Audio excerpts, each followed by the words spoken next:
Hi, everybody. Thank you for having us. And camp is awesome. I would love to bring my kids here, but they're like 20 and they don't want to.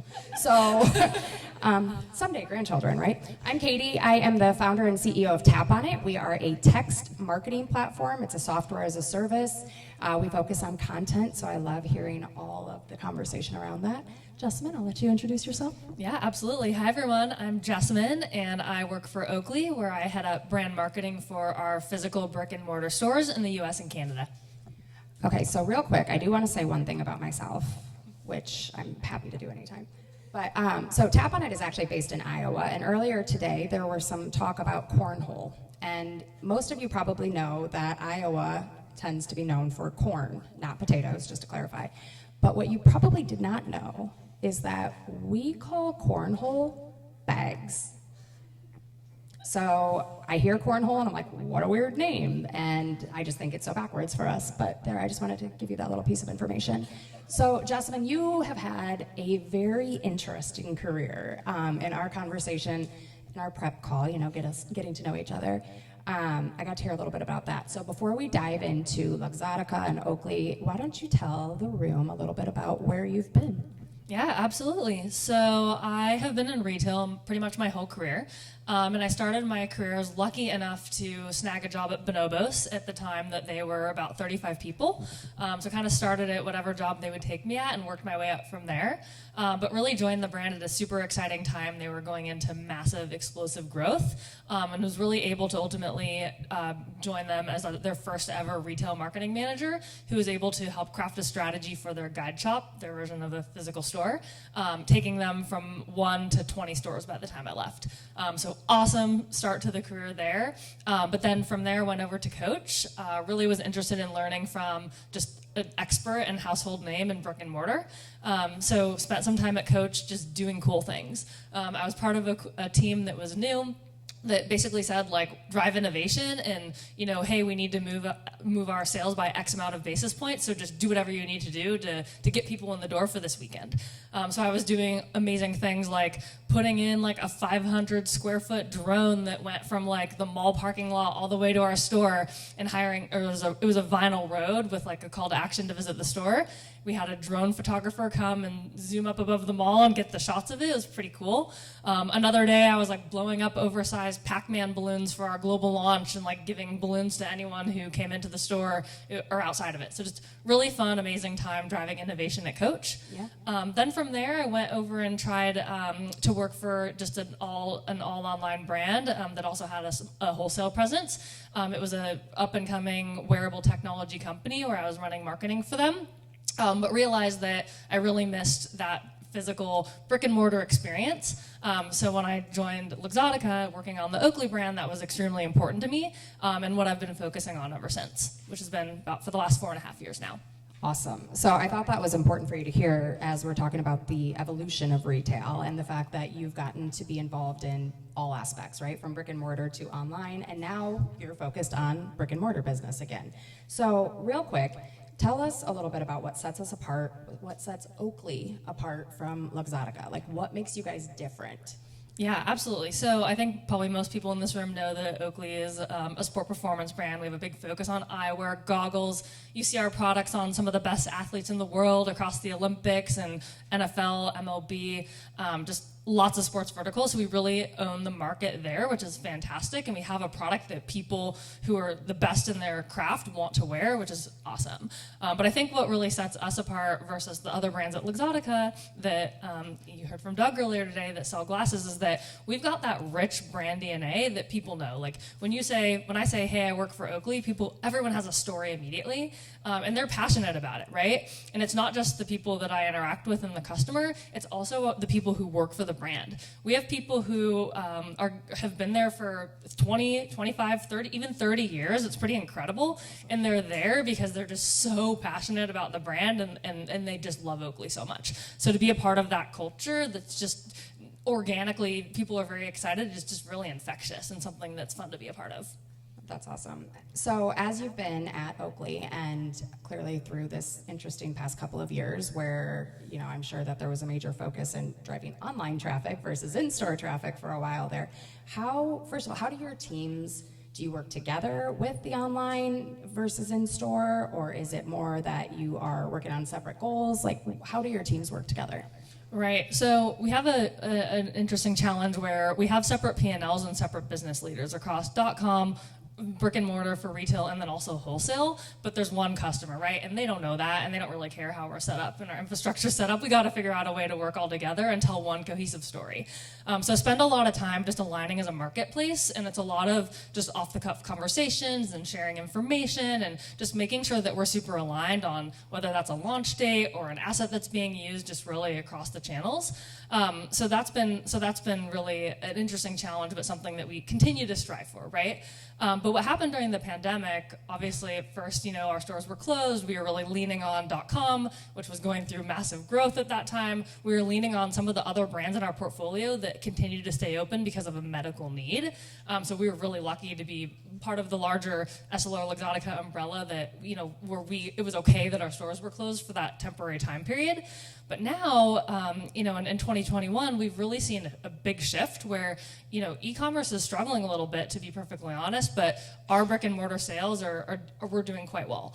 And I think that we'll talk a little bit more about this, but I think that one piece is that people are just hungry to get back in person. They want that experience, they want that interaction, but also we've done a lot of work around community building and like being where our customer is and crafting programs that really go to where that customer is and what they are excited about and want to see, which I definitely think has helped as well during this time period.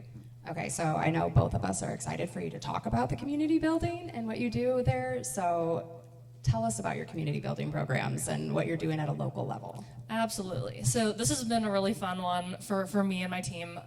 So we really set some goals on the retail side, and we decided that community was going to be one of 4 key pillars that we have. And we set a goal where we wanted community to drive X percentage of our total sales for the year. And how we've done that is we've really given our store managers kind of the keys to their business to help go out and get after those community groups.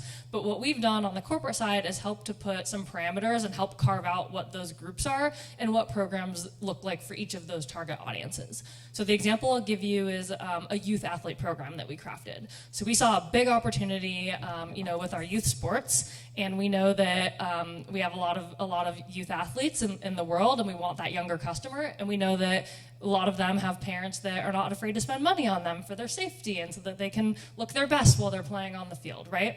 And have a functioning eyewear that works. So we crafted a program where we go after little league teams. It can be baseball and football is really where it started, but then has since branched out to high school soccer, like women's volleyball. We even had paintball event requests come in from our stores. So they're getting really creative, but we always make sure that it's tied to sport. But what we can do is we give them materials, and they basically put together either an in-store shopping event for that youth team and their surrounding network, or we go on site to where they are and sell on site via an Oakley tent with a mobile Clover unit, right? And then we take a percentage of total sales that come in from that group, and we donate it back to their team's fundraising efforts. So we've been really trying to get after this customer, but also tap into our communities in a hyper-local way, as we're hoping to build relationships and really get that point of entry with the youth consumer. I just think that's so interesting because you hear about companies, like especially in the QSR space, where they'll host a fundraiser for, bring the family in and you get, percent of your sales donated. But I've never really seen it at the retail level like this. And so, how do you feel like that's impacted your brand and just having a place in the community? Do you think that that's really helped to drive sales even after those fundraisers? Yeah, absolutely. And I think, so we have our larger charitable partner that's part of the Luxottica group, and they're called One Sight, and they're amazing because they provide vision to people in need, and they have global clinics all over the world where we are able to kind of pop up right on site and give vision to those in need. And that's phenomenal, and we do a lot with them as well. But sometimes we miss that super hyper local element that we're getting from that youth athlete program. So I definitely think that being able to tap into these teams, it's like they have a good experience, they reach out, they want to come back in. Like, what a great metric to be able to just anniversary an easy low hanging fruit sale for the store manager to say, hey, you came in last year, like, why don't you come in again? Like, we'd love to continue to contribute to your fundraising efforts. Which totally makes sense. I mean, talk about having a lifetime customer when you start them that young at Little League level, right? So what do you guys do to help nurture that relationship to make sure that when they are buying their next pair of safety goggles for sports and glasses, how do you keep those people coming back and shopping with you? Yeah, I mean, I think it really happens on the local level. We track we get their emails, of course, but that kind of goes into like our overarching database, and you don't always see that. But like the store managers usually take those emails as well, so that they're continuing that conversation. You know, when it comes time for the payment, the give back, that's another touch point. How did it go? Like, you know, you want to come in again. And then we've also found that there's a lot of referral and word of mouth. Like, hey, I had this great event at Oakley. They gave me money like for coming in to shop. Like, you know, I want to do one too. Yeah. Yeah, I think that relationship marketing piece is going to be, I mean, it's so huge to make sure that you are remarketing, and email has obviously always been a big piece of that. I really think that text messaging is a great route to explore as well. Just throwing that out there. Yeah, I mean, you know, small plug for us here. Okay, so the other thing that we talked about that I thought was super cool is that, you know, with you being so involved with the store managers, it's given you an interesting opportunity on the whole DE&I side of things, right? Making sure that you are having inclusivity across all of your stores. And I loved, you told me that you really let the stores help decide how that happens. Can you just talk a little bit about that? I mean, I think that that's just freaking awesome. Yeah, so we're always working to improve ourselves, right? And so we still have a lot more to go. But one thing that, you know, I think we've made a lot of traction on is just making sure that our field teams and the people, the store manager out in California and the assistant manager out in Texas, you know, like have a voice when it comes to DE&I. And we very much welcome the feedback. You know, like we want to make sure that what we're doing, we continue to do, and what we work on, what we know we need to work on, we bring that to light as well. So what we've done is we've carved out what we call our DE&I think tank. That's about 16 members. We have a couple people from corporate, but mainly field, all around the country. And with this group of people that rotates in every 6 months, so we continue to hear new voices, we've really identified two areas of opportunity for us. One is around representation, and the other is around inclusive language. And from there, we kind of mapped out, like, what are the short-term, like, low-hanging fruit we can action on quickly? What are things that are going to take maybe 2 to 3 months? And then what is, like, our long-term goal 6 to 12 months down the road? So one win that we've identified coming out of this group, we had a product that is a global product that was, no joke, called Asia Fit. Which I think some, you know, rightly so, people in our group identified as slightly, it could be offensive. So we really raised our hand and we're like, you know, could we call this something else? Fast forward, now the product is called Low Bridge Fit. We've posted trainings that speak to how to talk about that new product. And not only that, but it's now become something that's more inclusive across the board instead of just kind of targeting one potential customer and putting them in a box. Definitely increases the opportunity for other people to purchase the product. So everyone has an opportunity.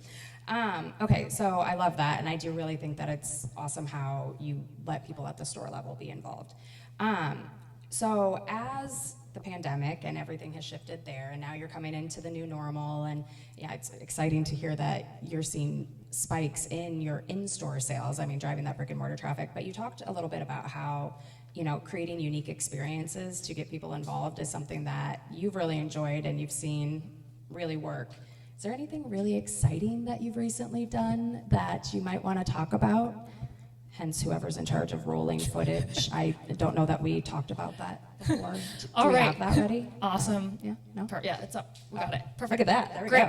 go. So one thing that we did recently was an awesome initiative called Go Skate Day. And talking about the partnership with online and the different functions, this is a great example. So what we did was Go Skate Day, international holiday celebration day of skate that takes place every June on the longest day of the year, June 21st. So what we did was we crafted, just from scratch, this was not something that had existed before, a 2-day activation and really a celebration of skate the whole weekend leading up to Go Skate Day. So part one of it was a VIP event targeted towards the skate community specifically. So we invited them into our store. We had a really awesome, you can see over on the right there, we had some dipped eyewear that was only available at that event, which is essentially custom frog skins, which is one of our iconic styles that get dipped into like basically a fishbowl of paint, and then they get hung to dry, and then you put them together and you can take them away and wear them. Super, super cool. But really just an awesome experience for people to come together and get the buzz going for what then happened on Saturday, which was a takeover of 3rd Street Promenade, about a block away from our store, where we put on an afternoon of skate programming. So we tapped into 3 different skate influencers in the space. The first one hosted a skate jam with a nonprofit org called Girl is Not a 4-letter word. Very cool way to start the afternoon. And then we had someone else coming in and doing kickflips. We had a skate photographer, Andrew James Peters, who came in and was capturing the moment and then printing them out on a docu camera. But the interesting thing, so for me, of course, like whenever I'm doing an initiative, I always want to make sure it ties back to retail, but we knew that this was a little bit bigger than that. So yes, like we saw the good metrics tying back to our store, and we had tactics to get people back and forth. But the real win was like how much this took off on Instagram and across social. We knew that we were going to have the influencers post, but we had people who ended up showing up because they heard about it on social, reposting, like through Keen's skate ramps, who we partnered with, just amazing traction that turned it into so much more of a bigger initiative than just retail. And then, in true giving back to the community forum, it's what we do, we took that skate ramp that you see here and we dismantled it and we donated it to a park in San Diego for youth to use, that wouldn't have access to that otherwise. And we donated that on Go Skate Day, so we brought the whole event full circle. So pretty fun, really awesome to be a part of and to figure out like what it was going to be and then to see it come to life. Just a great way to go into the summer. Well, and it's so cool looking at these pictures, and I flipped through a ton of them. I think the dog skateboarding was... Talk about inclusivity. I mean, the dog was like on the skateboard, like I was in love. Has 150,000 followers on Instagram. I mean, that's just awesome. It was cool though. I mean, you've got such a wide spread of ages as well. I mean, you've got young kids all the way up to, an older demographic. The legends. And I mean, people that I'm like, oh my God, if I were to try skateboarding, I would immediately break something. So, how does that impact? I mean, so you reach a really wide age range. So, in-store, online, is there a target market that you guys tend to go after, or is it all across? Yeah, so we really focus, us and probably the rest of the room, on like that younger 18 to 29-year-old consumer for the sake of targeting really mostly male, but, would love to get that female consumer as well because the Oakley eyewear is for everyone. But, so that's where I really spend the majority of my time. That said, we also have a loyalist, especially when you think about like our military products and the tie there, that we don't want to alienate. So yes, we want to have our cake and eat it too. We want both. Like we want the younger customer, but then we also want to continue to engage the loyalist that we're able to do through another one of our community programs. Awesome. So looking more specifically at the evolution of the marketing side, where you came from with bonobos, I always say it wrong, even though I listened to the book, which if you have not listened to the book Burn Rate, or read it. I mean, some people read books. It was really good. Super interesting. But so from there to what you're doing now, how have your tactics changed and evolved over the years? Yeah, I definitely think that there's been a lot more emphasis on social and just how we're reaching that customer in real time across Instagram, TikTok.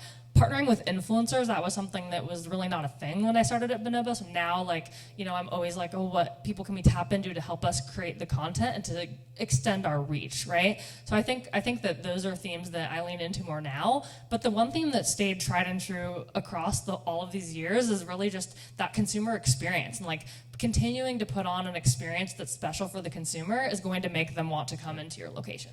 Yeah, no, I think that's awesome. Any specific tactics that you would say work best, both for driving online and in-store, or either or? Are you guys seeing completely different things work across the different channels? I think it's a little bit of everything, but the theme is to really meet the customer where they are and to know that they're not just across one touch point. So my plug for, whether it's sending a text message, oh my gosh, based on brilliant a purchase that someone has made before, and you're the consumer, right? So it could be that, it could be an event that you're tapping them into from, but I think it's really all about those multiple touch points. Awesome. Okay, so is there anything that's coming up in, I hate to go in and maybe this probably is not your focus, which I don't know, I'd be grateful for, looking at the metaverse, looking at all of these things that are emerging in retail and marketing. Is there anything that you're super excited about or maybe completely freaked out about? Yeah, I mean, I think the metaverse is like a looming word, right? But I'm lucky that we naturally integrate there, like when it comes to a few games that we're already involved in, where the characters are wearing our Prism eyewear. So that's awesome, great. I'm sure we need to do a lot more there, but that's a good starting point. But the piece that I think is really interesting that I know I want to learn more about, but also continue to test and learn with is gaming. So we've got some eyewear that's coming up that is launching that is a gaming lens that's compatible with headsets, but it's actually not prescription. So right now in market, we only have gaming eyewear that you need a prescription for, and it's quite expensive. But with this launch that's coming up, it's going to be a much lower price point, and I think we got a lot of people asking for this during the pandemic, and I think this is going to be huge. So figuring out, like what's the right approach for this launch? How do we want to make a splash? Can we tie it into our DE&I efforts? Females in gaming, like inclusivity in gaming. So I think there's a lot to do here over the next couple of months as we get ready for that. My daughter is a gamer. Oh, well, and she streams on Twitch, so let's talk about that. I don't know her handle, otherwise I would tell you. So bad mom. Okay, so I think we've got a few minutes left, right? Yeah? All right. Anybody have any questions for Jessamyn? None? We covered absolutely everything. I just cannot imagine.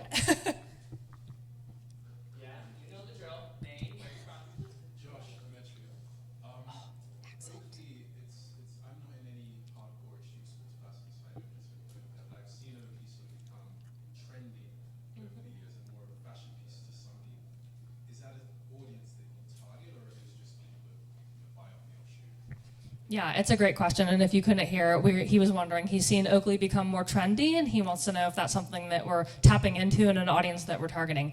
So I would say yes, definitely, and we love it. Like, starting to see some celebrities wearing like some of our like really iconic sport frames is super exciting. I think when Save the Last Dance came out, like during the pandemic, that was a great moment and for people to start talking about us again with our eye jacket, things like that. So what we've done is working on a program where we're bringing back styles from 25 years ago and then launching them in a new way. So sometimes it's the OG style, and we have a very limited amount of them. You can purchase it online or select stores, and then when they're gone, they're gone. Other times it's a play on an original style that we've improved with XYZ technologies.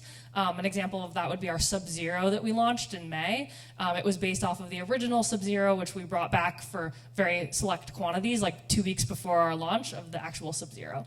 So things like that for sure. And then we're also working on some collaborations. We've partnered with Braindead, a couple of other ones coming up and coming down the pipeline that I think are definitely tapping into that more trendy consumer.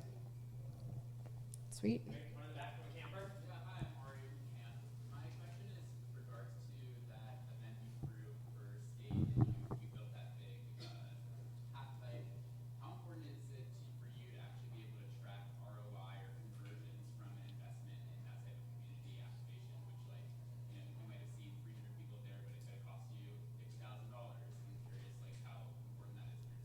Yeah, I mean, I definitely had to back up the spend with metrics, but I would say that like they really gave me the freedom to just like do something big.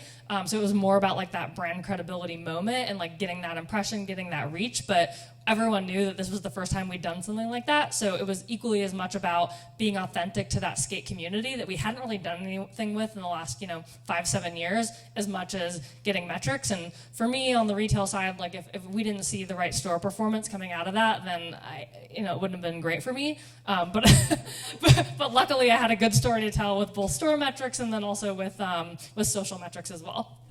And it kind of sounds like that ties back to what you were doing at Coach too. So it's like come full circle there on being completely innovative and unique, which is awesome. Right. Just move the needle, like break boundaries.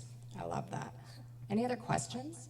So you talked a lot about eyewear, which obviously we know that's where you started, but I know you also have apparel in that. So do you see it as the marketer of like, we're going to focus on who we are and that's kind of a halo like bonus, or do you see those are totally different customers than people who normally buy your eyewear? Are you marketing differently, or is it, we market Oakley and it's kind of falls wherever it falls?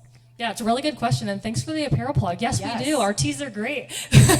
And a lot of all of our apparel also has like sport technology, like technology features to it, which is awesome. I think it's tough, right? I would love to talk about apparel, specific categories, but like we want to do less is more, right? So if I'm deciding, it's like I'm always picking eyewear or goggles because that's the bread and butter. So it's always a little bit of a battle. However, there's a couple moments in each year where we really have more of a full look. So one of those is around skate, as we're tapping into like some of our more lifestyle products and surf products as well. And then the other, which is the biggest and where we talk about it the most, is snow.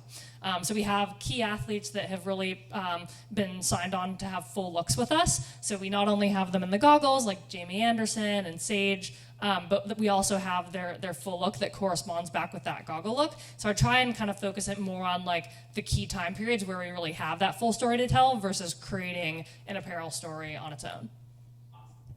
Yeah. Time for one more. Is there anyone out there? Yes. Go for it. Alexis from Basis again. And this might be more on that whole side of the business than brick and mortar, but it sounds like customer experience is so important, and Ben kind of touched on this in the beginning. So when you're working with those wholesale partners, like how do you keep kind of the spirit of Oakley still alive when you kind of have to give it away and step back?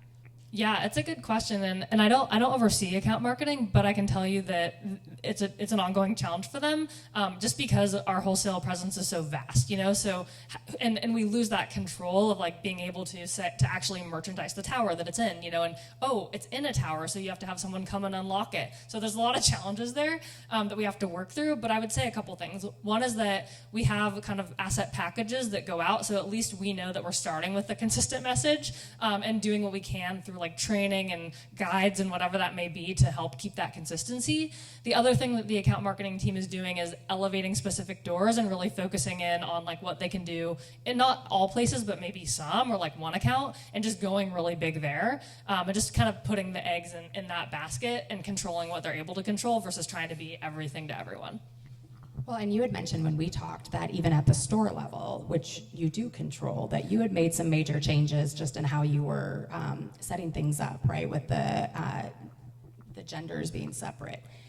But you had store associates who were like, now I'm going to move things back, right? So, I mean, sometimes you lose control, even when you shouldn't lose control, right? So, but that was a big change to reorganize the store that way. How has that been received, both by your staff, but also by people walking through the door? Yeah, and so just to kind of give a high level quickly of what we did here. So we've been working on a big project where we are bringing our eyewear, the bread and butter, to the front of our store, increasing the amount of facings that you see when it comes to eyewear in the store so that everything's right there for the customer. But then most importantly, reorganizing so that we're really having different cabinets for each sport vertical versus just mixing between like sport and lifestyle, right? So it's been a big shift, but I think that the customer that comes in, it's a bit more intuitive, and then also it allows for more questioning that's more organic and real time from the associates. Like, for example, if I'm a cyclist and I'm coming in and they can ask like, well, what's your sport or what brings you in today? And you say, I'm a cyclist. Say, oh, well, we've got a great bike wall here,